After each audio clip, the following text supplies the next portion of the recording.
శ్రీ విష్ణు రూపాయ నమ శివాయ. అందరికీ నమస్కారం అండి. ఇవాల్టి వీడియోలో మనకి 2025వ సంవత్సరంలో జనవరి 13వ తేదీ సోమవారం రోజున భోగి పండుగ అయితే మనకి రానుందండి. ఈ భోగి పండుగ రోజున ప్రత్యేకంగా మనము చిన్నపిల్లలకి భోగి పళ్ళు అనేటివి పోస్తూ ఉంటామండి. ఈ భోగి పళ్ళు గురించి ఆల్రెడీ నేను మన ఛానల్లో వీడియో అనేది పెట్టానండి. ఆ వీడియోకి అయితే చాలా మంది కామెంట్స్ అయితే డౌట్స్ అయితే వాళ్ళు అడిగారండి. ఆ డౌట్స్ వచ్చేసి ఎగ్జాంపుల్ తల్లి పీరియడ్స్లో ఉన్నప్పుడు పిల్లలకి భోగి పళ్ళు తల్లి పోయవచ్చా లేదా, అలానే చిన్న చిన్న పిల్లలకు అంటే నెలల్లో ఉంటారు కదండి, 5 నెలల పిల్లలకి అలానే 6 నెలల పిల్లలకి ఇలా మంత్స్లో ఉన్న బేబీస్కి భోగిపళ్ళు పోయవచ్చా లేదా, భోగిపళ్ళు ఫంక్షన్ అంతా అయిన తర్వాత అందులో వేసినటువంటి చాక్లెట్స్ ఇవన్నీ మనం ఏం చేయాలి, చాలా డౌట్స్ అన్ని అడిగారండి. మీ యొక్క డౌట్స్ అన్నిటికీ సమాధానాలు ఈ వీడియోలో అయితే నేను తెలియచేస్తున్నాను. వీడియోని మాత్రం ఎవరు స్కిప్ చేయకుండా చూడండి. మొదటిగా వచ్చేసి అసలు ఈ భోగిపళ్ళు ఎందుకు పోయాలండి, ఎవరైనా సరే పోసుకోవచ్చా, దానికి ఏమన్నా ఆనవాయితీ ఉందా లేదా అంటే భోగిపళ్ళు పోయడానికి ఆనవాయితీ అటువంటిది ఏమీ లేదండి. ఎవరైనా కూడా మీరు కులమత భేదాలు ఏమీ లేకుండా ప్రతి ఒక్కరూ కూడా భోగిపళ్ళు అనేటివి పోసుకోవచ్చు. ఇప్పుడైతే భోగిపళ్ళు ఏ వయసు పిల్లలకు పోయాలండి అంటే మన శాస్త్ర ప్రమాణం ప్రకారం 11 సంవత్సరాల లోపల చిన్నారులకు భోగిపళ్ళు అనేటివి మనం పోయాలండి. అంటే నెలల్లో ఉండేటువంటి పిల్లలకు పోయవచ్చా లేదా అంటే 5 నెలల తర్వాత చిన్నపిల్లలకు కానీ బాయ్ బేబీ కానీ గర్ల్ బేబీ కానీ ఎవరికైనా సరే మీరు ఈ భోగిపళ్ళు అనేటివి పోసుకోవచ్చండి. అయితే ఈ భోగిపళ్ళు పోసేటప్పుడు అసలు భోగిపళ్ళు ఎలా కలపాలండి, ఎలా పోయాలి, ఇలా దాని గురించి ఇప్పుడు నేను తెలియజేస్తానండి. ముందుగా భోగిపళ్ళు మనం ఎలా కలపాలి అంటే భోగిపళ్ళు కోసం మనము రేగికాయలు ఉంటాయి కదండి, చిన్న రేగిపళ్ళు, ఆ రేగిపళ్ళను అయితే మనం తెచ్చుకోవాలండి. తర్వాత అందులో చెరుకు గడలు అలానే బంతిపూల రెక్కలండి, లేదా కొంతమంది ఏం చేస్తుంటారంటే అలానే పుష్పాలు కూడా వేసేస్తూ ఉంటారండి, అలా కూడా వేసుకోవచ్చు. అలానే అక్షింతలు, అలానే కొంతమంది శనక్కాయలు వేస్తారండి, అది వేరుశనగ పప్పులు ఉంటాయి కదండి ఆ పప్పులు కానీ శనక్కాయలు కానివ్వండి, లేదా కొంతమంది జీడిపప్పులు ఉంటాయి కదండి జీడిపప్పులు కూడా వేస్తూ ఉంటారండి, కొంతమంది నల్ల శనగలు కూడా వేస్తూ ఉంటారండి, కొంతమంది పప్పర్ మిఠాయిలు అవన్నీ కూడా వేస్తూ ఉంటారు. మీ ఇష్టం అండి, మీరు కుదిరితే అన్ని కూడా వేసుకోవచ్చు. నేనైతే ప్రతిసారి సింపుల్గానే చేస్తానండి. రేగిపళ్ళు, అక్షింతలు, చెరుకు గడలు అలాంటివి అయితే వేసుకుంటూ ఉంటానండి. అయితే నేను మాత్రం రేగిపళ్ళల్లో మాత్రం చాక్లెట్స్ అయితే నేను కలపనండి. ఎందుకు కలపను అంటే మనం రేగిపళ్ళు దిష్టిని తీసిన తర్వాత వాటిని పాడేయాలండి. అందుకని నేను చాక్లెట్స్ని సపరేట్గా పెట్టుకొని ఆ సపరేట్గా చాక్లెట్స్ని వాళ్ళ తలపైన అయితే నేను వేస్తానండి. నేనైతే ఇలా చేస్తాను, మా అమ్మగారు ఇలా చేయడం నాకు నేర్పించారు, నేను అలానే చేస్తాను కాబట్టి ఆ విధానాన్ని మీకు తెలియచేస్తున్నానండి. తర్వాత చాలా మందికి వచ్చే సందేహం ఏంటంటే ఈ భోగిపళ్ళు అనేటివి మొదట ఎవరు పోయాలండి, ఎలా పోయాలి అంటే మొదట ఈ భోగిపళ్ళను పిల్లల తల్లి చేత అయితే పోపించాలండి. ఎందుకంటే మొదటి దైవం తల్లే కదా అండి, కాబట్టి తల్లి చేతనే భోగిపళ్ళు అనేటివి పోపించాలండి. తల్లి పిల్లల తల దగ్గర 3 సార్లు సవ్య దిశలో 3 సార్లు అపసవ్య దిశలో మీరు భోగిపళ్ళను తిప్పుతూ తర్వాత వాళ్ళకి దిష్టి తీసి తర్వాత వాళ్ళ తల మీదే వేసేయాలండి. ఆ విధంగా భోగిపళ్ళు అనేటివి మొదట తల్లి చేత పోపించాలండి. తర్వాత చనిపోయిన స్త్రీలు భోగిపళ్ళు పోయవచ్చా లేదా అంటే ఎవరైనా సరే పోయవచ్చండి. అలాంటి భేదాలు ఏవి అసలు మనసులో పెట్టుకోకండి, మొదట తల్లి చేత పోపించండి.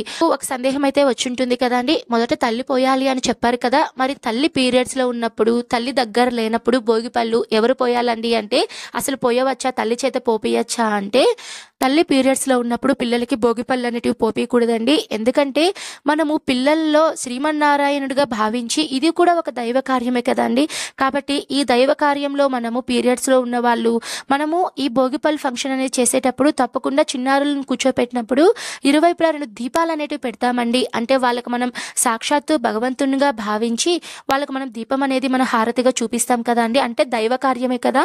కాబట్టి పీరియడ్స్లో ఉన్న వాళ్ళు చిన్నపిల్లలకు భోగిపళ్ళు అనేటివి పోయకూడదండి.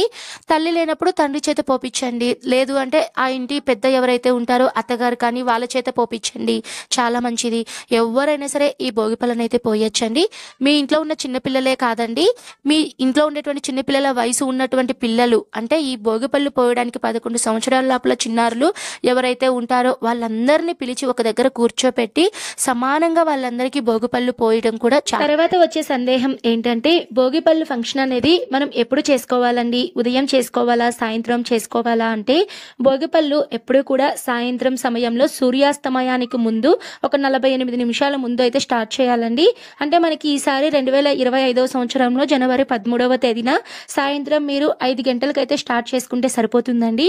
ముందుగా అయితే ఇంట్లో దీపారాధన చేసుకొని తర్వాత మీరు భోగిపళ్ళు ఎక్కడ చేయాలి అని అనుకుంటున్నారో ఆ ప్రాంతంలో మీరు పిల్లల కోసం కోసం కుర్చీ అనేది ఏర్పాటు చేసుకొని దాని మీద ఒక 2 దీపాలని అలానే భోగి పళ్ళని మీరు పసుపు కుంకుమని గంధంని ఏర్పాటు చేసుకోవాలి. ముందుగా అయితే చిన్నపిల్లలకు నుదుటున కుంకుమ బొట్లు అనేటివి పెట్టాలండి. చాలా మందికి ఒక సందేహం అయితే వస్తుందండి, అసలు ఎందుకు పోస్తామండి ఈ భోగి పళ్ళు అంటే రేగి పళ్ళను మనము బదరీ ఫలం అని కూడా పిలుస్తారండి. దీని గురించి మన పురాణాలలో ఒక చిన్న స్టోరీ అయితే ఉందండి, దాని గురించి చెప్తాను. శివుణ్ణి ప్రసన్నం చేసుకోవడానికి శ్రీమన్నారాయణుడు నరనారాయణుల అవతారం అనేది అవతరిస్తారండి. నరనారాయణులు బదరికావనంలో ఘోర తపస్సు చేస్తారట అండి శివయ్య కోసం. శివుడు ప్రత్యక్షమై ప్రసన్నుడవుతాడండి. దానితో దేవతలందరూ బదరీ ఫలాలను ఆ నరనారాయణుల మీద కురిపిస్తారండి. ఆనాటి సంఘటనార్థం అప్పుడు నరనారాయణుల మీద భోగి పళ్ళు అయితే ఎప్పుడు పడ్డాయో ఆ రోజు మనకి సాక్షాత్తు ఈ భోగి పండుగ రోజేనండి. ఆ రోజున భోగి పళ్ళు నరనారాయణుల తల మీద పడినప్పుడు ఆ నరనారాయణులు శ్రీకృష్ణుని చిన్న పిల్లాడిలా మారిపోయి ఆ భోగి పళ్ళను పోపించుకునేటప్పుడు అంత సంతోషిస్తాడట అండి ఆ చిన్ని కృష్ణుడు. ఆ సమయం దేవతలందరూ చేసిన దానికి ప్రతీకగా పిల్లలను నారాయణులుగా భావించి రేగి పళ్ళను పోసే సాంప్రదాయం అనేది వచ్చిందండి. భోగి పండుగ ముగిసిన తర్వాత సూర్యుడు దక్షిణాయనం నుంచి ఉత్తరాయణంలోకి మరలుతాడు. ఈ రోజు మనకి మకర సంక్రమణ అనేది జరుగుతుందండి. మరి ఈ రేగిపళ్ళ గురించి మనకి సైంటిఫిక్ పరంగా కూడా ఇంకా చాలా రీజన్ అయితే ఉందండి. ఎందుకంటే మనకి తల పై భాగంలో బ్రహ్మరంధ్రం అనేది ఉంటుందండి. ఈ భోగి పళ్ళు అనేది తల మీద పోసినప్పుడు ఆ రేగిపండు అనేది తల మీద పడుతుంది కదండి, అప్పుడు మనకి ఆ బ్రహ్మరంధ్రం అనేది ప్రేరేపితం అనేది అవుతుందండి. అప్పుడు పిల్లల్లో జ్ఞానం అనేది పెరుగుతుందట అండి. ఇది మనకి సైంటిఫిక్ రీజన్ ప్రకారం కూడా చెప్తూ ఉంటారండి. అలానే ఈ భోగి పళ్ళు అనేది చిన్నపిల్లల మీద పోయడం వలన పిల్లలపై ఉన్నటువంటి చెడు దృష్టి కానివ్వండి, నరదృష్టి కానివ్వండి, ఏదైనా దిష్టి దోషాలు, చిన్నపిల్లలు ఏదైనా చికాకుగా ఏడవడం ఇలాంటివన్నీ చేస్తే ఆ దృష్టి మొత్తం భోగి పళ్ళు అనేటివి మనం పిల్లలకు పోస్తామని చెప్పాం కదా అండి. మరి ఏ వయసు పిల్లలకు మొదట మనం స్టార్ట్ చేయాలి అంటే మీరు ఏదైనా సరే బేసి సంఖ్యలో ఉండేటువంటి వయసు గల పిల్లలకు మీరు స్టార్ట్ చేయాలండి. అంటే ఇప్పుడు మీరు 1 సంవత్సరం పిల్లలకి మీరు స్టార్ట్ చేయాలి. తర్వాత 2 సంవత్సరాల పిల్లలకైతే మొదటిసారి చేసేవాళ్ళు చేయకూడదండి, ఎందుకంటే సరి సంవత్సరం కాబట్టి ఆ వయసు చేయకూడదు అని చెప్పండి. వాళ్ళకి మీరు తర్వాత సంవత్సరం అంటే 3వ సంవత్సరం వచ్చిన తర్వాతనే వాళ్ళకి స్టార్ట్ చేయాలండి. అంటే మీరు ఏదైనా సరే బేసి సంఖ్యలో ఉన్నప్పుడు మాత్రమే మీరు స్టార్ట్ చేయాలి అని అయితే చెప్తూ ఉంటారండి. ఖచ్చితంగా మీ యొక్క డౌట్స్ అన్నిటికీ సమాధానం క్లియర్ అయ్యాయని అనుకుంటున్నానండి. మరొక ముఖ్య సందేహం ఏంటంటే ఇప్పుడు భోగి పళ్ళు అనేటివి మనం మొత్తం పోస్తాం కదా అండి, పిల్లల తల మీద పోస్తాం కదా, మరి ఆ పోసినటువంటి ఆ రేగి పళ్ళను తినవచ్చా, ఏం చేయాలండి అంటే పిల్లల తల మీద పోసినప్పుడు ఆ భోగి పళ్ళను మనము తొక్కకూడదండి, అలానే తినకూడదండి. మనము వాటిని చీపర్తో కూడా చిమ్మకూడదండి. ఏదైనా సరే నాప్కిన్తో కానివ్వండి, ఏదైనా ఒక పొడి గుడ్డను తీసుకొని వాటన్నిటిని మనము బాగా క్లీన్ చేసుకొని ఎవరు తొక్కని ప్లేస్లో అయితే వేయాలండి.